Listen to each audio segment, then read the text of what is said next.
Hola, ¿qué tal? Bienvenidos de nuevo a Punto Final. Hoy desde la Universidad Tecnológica de Pereira con un invitadísimo. Se trata del profesor, investigador y analista político Óscar Arango Gaviria. Doctor Gaviria, bienvenido como siempre al Arango Gaviria. Le dije el segundo. Al Diario del Lotún y acá a YouTube. Muchas gracias, un buen día para ustedes y para quienes nos ven y nos escuchan.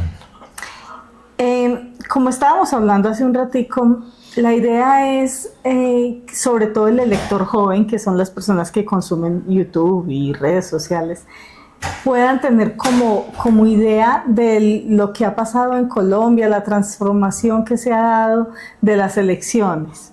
Entonces, para tomar un punto de referencia, porque la historia pues es muy amplia, hablemos de esos años antes de la Constitución de 1991 y lo que pasó a raíz de la nueva Constitución hacia acá. Lo dejo para que nos dé una breve introducción y ya le hago unas preguntas. Bien, yo creo que podemos resumir y tomando como referente la Constitución de 1991. Ese fue un acuerdo político suprapartidista que permitió enfrentar los desafíos que tenía un régimen político con una democracia supremamente restringida en Colombia, que en particular, para lo que nos interesa en el tema de las elecciones, significaba que los partidos liberal y conservador habían conformado un acuerdo que se llamó el Acuerdo del Frente Nacional, mediante el cual los partidos cada 4 años se rotaban el poder, independientemente de las votaciones. O sea, las votaciones eran un protocolo, eran una formalidad. Y significaba que todos, absolutamente todos los cargos públicos estaban distribuidos mitad y mitad. También significaba que los estatutos y las normas electorales señalaban que los partidos podían tener candidatos con suplentes. Y la Constitución del 91 suprimió las suplencias como una manera de garantizar mucha más credibilidad y confianza a los electores. De la misma forma, en aquella época existía una figura que la suprimieron los constituyentes, que se llamaba la figura de los auxilios parlamentarios. ¿Y eso? Esa figura de los auxilios parlamentarios era que a cada uno de los senadores y representantes del presupuesto nacional les entregaban anualmente una cantidad de recursos para que ellos, a su leal saber y entender, distribuyeran entre sus electores. Esos eran los famosísimos auxilios parlamentarios, que claro, eran un nido total de corrupción. Y eran una manera de impedir que otros aspirantes a otros cargos o de otras formas políticas pudieran participar de igual a igual.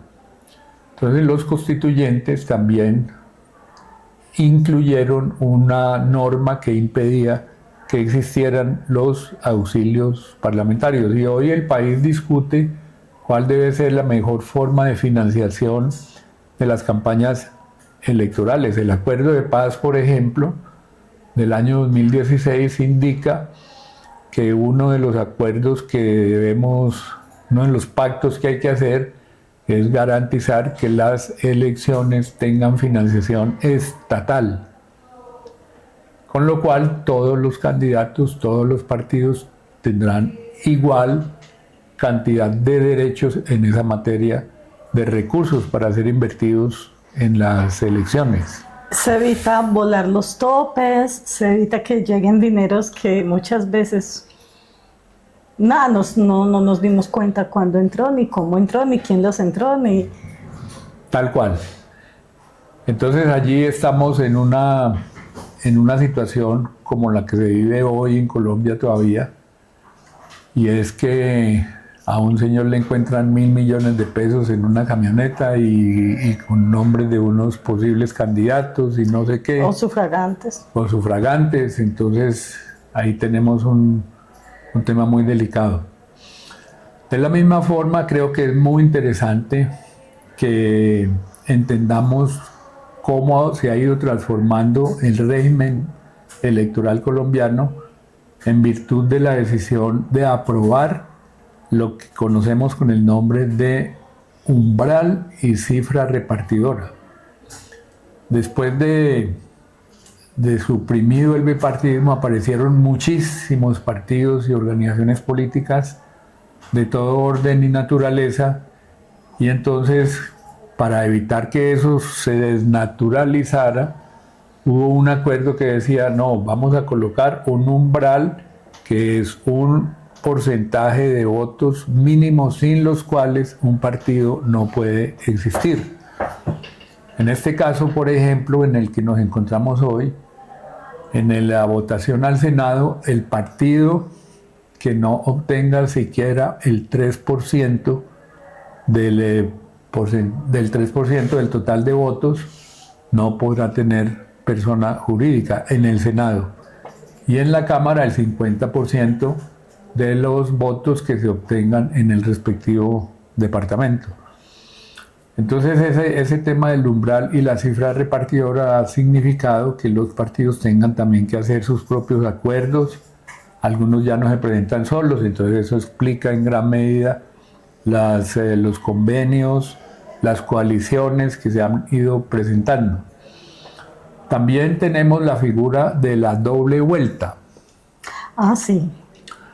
La figura de la doble vuelta pues era inexistente en el régimen del Frente Nacional, y esto significa, para quienes se aproximan a este tema por primera vez, que si en la primera vuelta de 10 candidatos ninguno obtiene siquiera la mitad más uno de los votos válidos depositados, significa que hay que hacer una segunda vuelta, pero en esa segunda vuelta ya solamente participarán los 2 candidatos que hayan tenido mayor cantidad de electores, lo cual supone la necesidad de alianzas, de coaliciones, de acuerdos políticos, que es lo que realmente ha sucedido después de la Constitución del 91. Ningún partido solo, después de la Constitución del 91, ha ganado la presidencia. Siempre ha habido necesidad de acuerdos y de coaliciones. Y esto permitió, en gran medida también, que una organización de izquierda y de centro izquierda y una coalición, como es la coalición que conocemos con el nombre del Pacto Histórico y Colombia Humana, obtuviera también por primera vez en Colombia la presidencia de la República. Esto es una novedad. Nosotros en toda la historia republicana del país nunca teníamos oportunidad de que alguien de izquierda o de centro izquierda accediera a la presidencia. Una cosa que me llamó mucho la atención, y es que usted decía que en el bipartidismo del Frente Nacional era imposible que una persona entrara a participar por un cargo en una universidad. O sea, como se ve ahorita esa ventaja que usted concursa y con sus méritos. Sí, no pues existían los concursos en esa época. Era un tema tremendamente restrictivo. Los derechos a los cargos públicos estaban circunscritos a las decisiones de los partidos políticos. Tú tenías que mantener tu carnet de afiliación a un partido liberal o conservador, y sin ese carnet no eras nadie. Era más importante el carnet que la cédula. Imagínese. Claro, y eso no solamente era para el caso de la educación, era para cualquier cargo público. ¿En Colombia nunca ha habido voto obligatorio o sí lo hubo en algún tiempo? No, en Colombia no hemos tenido voto obligatorio, y esa es una de las propuestas derivadas del acuerdo de paz también, en el sentido de que deberíamos contar con un nuevo régimen político y que esa normativa incluya, entre otras cosas, el voto obligatorio. hubo también un acercamiento en el sentido de que hay gente que dice vamos a tener voto obligatorio, pero dejémoslo como en una especie de periodo de prueba.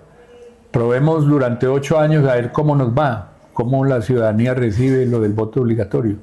Pero el voto obligatorio es una norma que existe en muchísimos países. Nosotros aquí nos hemos resistido porque eso termina finalmente pues afectando muchísimos intereses de partidos que tienen su caudal electoral más o menos fijo y no quieren que se les mueva por nada del mundo. En la medida en que crezcan los electores independientes, pues naturalmente estos partidos o estas organizaciones o coaliciones van a tener menos posibilidades de ganar. Ahorita, pues en las elecciones que a mí me han tocado, que la mesa de justicia, que los testigos, que la MOE, antes, ¿quién vigilaba eso? O no había quien lo vigilara, porque es que ahorita usted ve un montón de chalecos y de gente y como poniendo cuidado y todos encima de los jurados y mostrar si lo hicieron, si no lo hicieron. Antes, ¿quién le ponía cuidado a eso? No, era muy difícil, bastante difícil, empezando porque tú llevabas tu propia papeleta electoral a la urna. No te la entregaban allá, tú la llevabas. ¿Uno la hacía en la casa con cualquier papel? No, pues no con cualquier papel, pero a ti te la entregaban en el partido o en la campaña respectiva y tú la llevabas. Ajá. Y eso permitió que hubiera muchas trampas, muchísimas trampas, y no había la forma mediante la cual, con la introducción de esta norma que es tan elemental, de este procedimiento y que a ti te entregan en la urna, perdón, en la mesa, en el puesto de votación te entregan lo que tú pidas. Como en este caso, aprovechemos para mencionar el punto. Si tú en este caso llegas a la mesa de votación y no pides claramente el tarjetón que llamamos de la consulta, a ti no tienen que entregártelo, ni tienen que decirte que votes por la consulta. Simplemente no votas por la consulta y votas por los cargos de Senado o de Cámara, o ambos. Pero la verdad es que en la época aquella, antes de 1991, el control de los votos era muy frágil, muy débil, muy poco creíble. Pero eso no importaba mucho, porque como había un acuerdo pues, finalmente, de que iban a gobernar mitad y mitad, entonces daba lo mismo. No había grandes debates. Yo me acuerdo de acompañar a mi mamá y a mi papá y se untaban el dedo de tinta. ¿Qué significaba? ¿Era para qué eso? ¿Qué Era qué la implicaba? manera, no, en algunos países todavía existe la huella. La huella era la manera mediante la cual tú garantizabas que ese voto era el tuyo. Entonces tú no, o sea, no era solo pintarse, es que yo pensé que era solo era pintarse, mostrar. pero Para poner. para ponerlo ahí, la huella. Pensé que era solo como, ve, yo tengo el dedito pintado y voté. Y ahí también podemos aprovechar ese tema para mencionar que dentro de las propuestas que se han ido desarrollando poco a poco, que ya en muchos países están en vigencia, es la propuesta del voto electrónico. Ya muchos países tienen voto electrónico, pero aquí nos morimos de miedo, nos entra el pánico porque ¿quién controla? Entonces el caso, por decir algo, de los Estados Unidos, que el presidente Trump ha dicho que él no confía mucho en el voto electrónico. Hasta por correo votan. Y votan hasta por correo, es decir, es facilitarle a los ciudadanos su participación electoral. Y aquí estamos en ese debate todavía. ¿Y a usted particularmente le parece que el voto electrónico es difícil o daría garantías? Obvio que necesitamos de unos procesos pedagógicos y de acercamiento cultural a los ciudadanos para que todos entendamos de qué se trata y cómo se practica la idea del voto electrónico, pero ese temor es, guardando las proporciones, más o menos el mismo que tuvimos. Yo creo que a ti te sucedió cuando llegó la tarjeta electrónica para ir a sacar la plata del cajero. Y tú decías, yo no voy por allá porque de pronto me la roban o porque de pronto me hacen trampa o no sé qué. Y entonces el comercio electrónico hoy en día, sobre todo el comercio de dinero, es 90% Así. vía electrónica. Es cuestión de costumbre. Y de cultura, claro. Bueno, Y de tener, por supuesto, garantizados los mecanismos tecnológicos y de los sistemas de información tecnológica que le den plenas garantías a los ciudadanos de que su voto va a ser pulcro, va a ser asegurado. Y en ese sentido del voto obligatorio, de las votaciones electrónicas, ¿por qué al colombiano le da tanto peso? O sea, es que los niveles de abstención son de más de la mitad, 51, 52%. ¿No les interesa? ¿Están así desconfiados en este proceso? O sea, ¿les da lo mismo? O sea, ¿qué es lo que pasa realmente con el colombiano? ¿De pronto lo han analizado de alguna manera? Sí, hemos tenido un curso de desarrollo político electoral muy complejo en el país.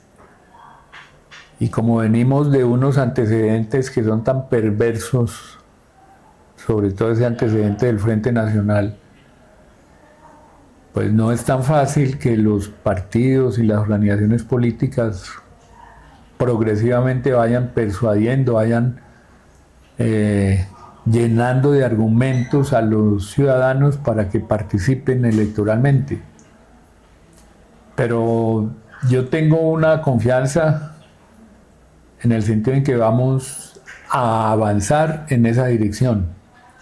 Creo, si las estadísticas de las encuestas son correctas, que en esta campaña de pasado mañana vamos a tener más votantes, más electores en las urnas que los que tuvimos hace 4 años. Y que la campaña electoral de primera y de segunda vuelta, si va a ir segunda vuelta de presidente, también va a contar con muchos más electores. Por supuesto que no los que uno quisiera, porque para mí lo ideal sería, por eso apoyo lo del voto obligatorio, para mí sería que esa figura se pudiera aprobar y que los ciudadanos votaran obligatoriamente cada 4 años. Uh-huh. Bueno, digamos aquí ya cubrimos la mayor parte, o ahí en los temas que usted tiene listos, ¿hay algo que no podamos pasar por alto antes de terminar la entrevista? Entre esas diferencias de lo que había antes de la Constitución del 91 y la actualidad. Sí, la primera es lo que llamaríamos la arquitectura institucional. Me explico. Hoy en día hay un gran debate, ustedes lo conocen muy bien, relacionado con el rol que cumple y el que debería cumplir el Consejo Nacional Electoral, porque se presume que esa es la autoridad electoral en el país, pero ese Consejo Nacional Electoral es un consejo cooptado por los partidos políticos. Los partidos nombran los consejeros del Consejo Nacional Electoral.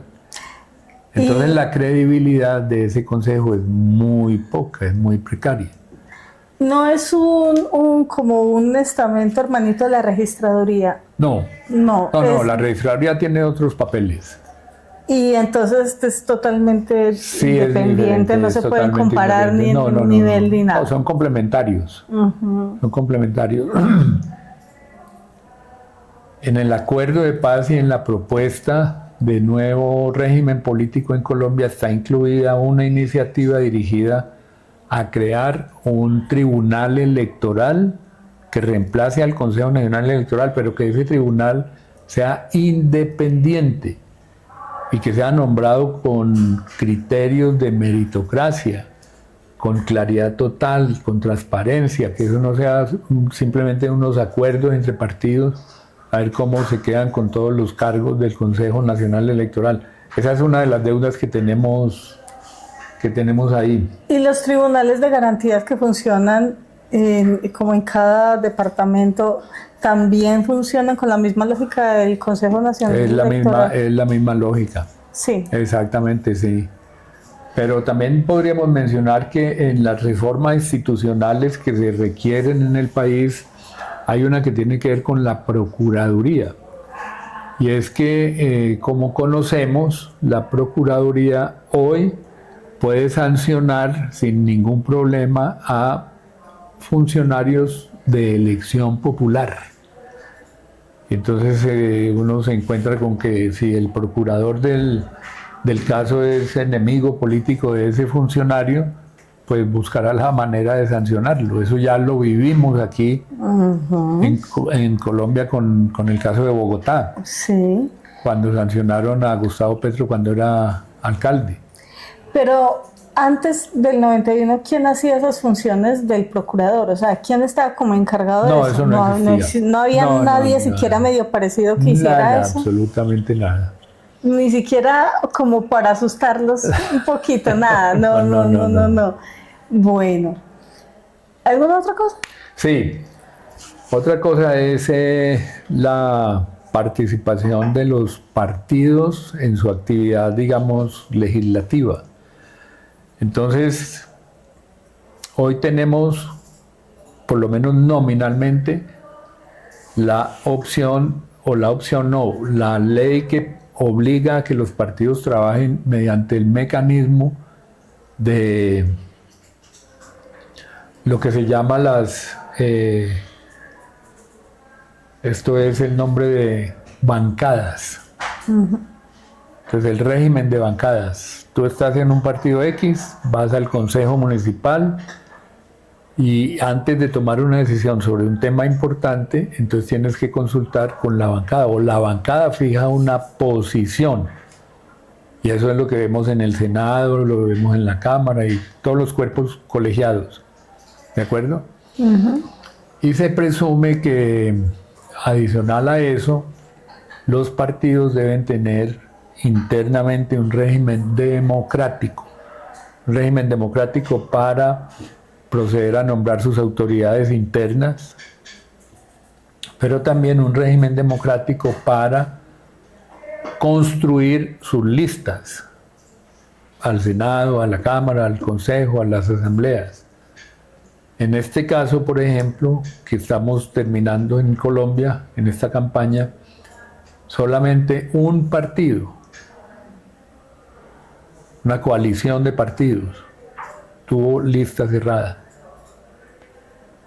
construida mediante una consulta popular, que esa figura de la consulta popular se ha ido como desnaturalizando, pero en este caso es que el año pasado, en octubre, el Pacto Histórico convocó a una consulta popular para que la gente, cualquiera de nosotros, pudiera votar, independiente de si pertenecía o no a ese partido, y se nombraba el candidato a la presidencia y se nombraban las personas que deberían participar de la lista al Senado y de la lista a la Cámara.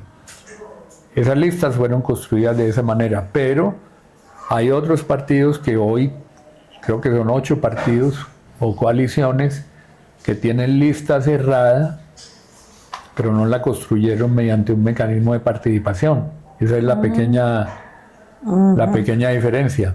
Y lo que usted me explicaba ahorita de la cremallera, Sí. ¿eso es bueno, es malo o es simplemente un resultado de todo este proceso que venimos viendo? Sobre todo en el caso de las mujeres. Sí, poco a poco en el país los derechos de la mujer a la participación política se han ido consolidando. Eso es bueno. Y se han ido consolidando en primer lugar porque tú hoy en día no puedes construir una lista solo con hombres. Como si sucedía antes del 91. Bueno, y Regina 11, ¿cómo hizo ahí entonces para meterse en medio de todo eso? No, después del 91. ¿Fue Regina 11? Sí. Ay, es que yo entonces estoy muy perdida en la historia política pero aquí de Colombia. La pregunta es muy interesante porque significa que las mujeres tienen una ley de cuotas Y eso vale no solamente para los partidos, sino para la administración pública. Entonces tú en el Congreso, en el gobierno nacional, por ejemplo, en los ministerios debes tener un número de mujeres mínimo, ¿sí? Y en el caso de los partidos es igual, debes tener un número de mujeres mínimo en las listas que vayas a presentar para las corporaciones públicas. Solo que cuando se habla de lista cerrada y cremallera con equidad de género, lo concreto es que tú tienes que postular una mujer, un hombre, una mujer, un hombre, y eso es lo que tú puedes ver en esas listas que mencionamos. Ajá, bueno, qué bien. Bueno, doctor, muchísimas gracias pues como por esta explicación. O sea, el tema es amplísimo y profundo y de todo, pero pues no tenemos tanto tiempo para hacer eso. Le agradezco mucho, lo dejo para que se despida, para que haga la invitación a votar, porque es fundamental que nadie decida por uno. Claro, tenemos gratitud con ustedes que se preocupen por estos temas. Y entonces aprovechamos para hacer una invitación muy fraterna a las ciudadanas y a los ciudadanos que nos escuchan para que sin falta el próximo domingo, lo más temprano que puedan, a partir de las 8 de la mañana, participen votando por los candidatos y los partidos de sus preferencias, pero votando. Ya el día de mañana miraremos cómo les fue. Aquí lo importante es ayudar a consolidar los procesos democráticos y de la paz en Colombia, que está muy asociado un tema con el otro, con la participación de cada uno de ustedes. Un buen día. Muchas gracias y a ustedes también, como siempre, gracias por estar pendientes de Punto Final. Los veo después.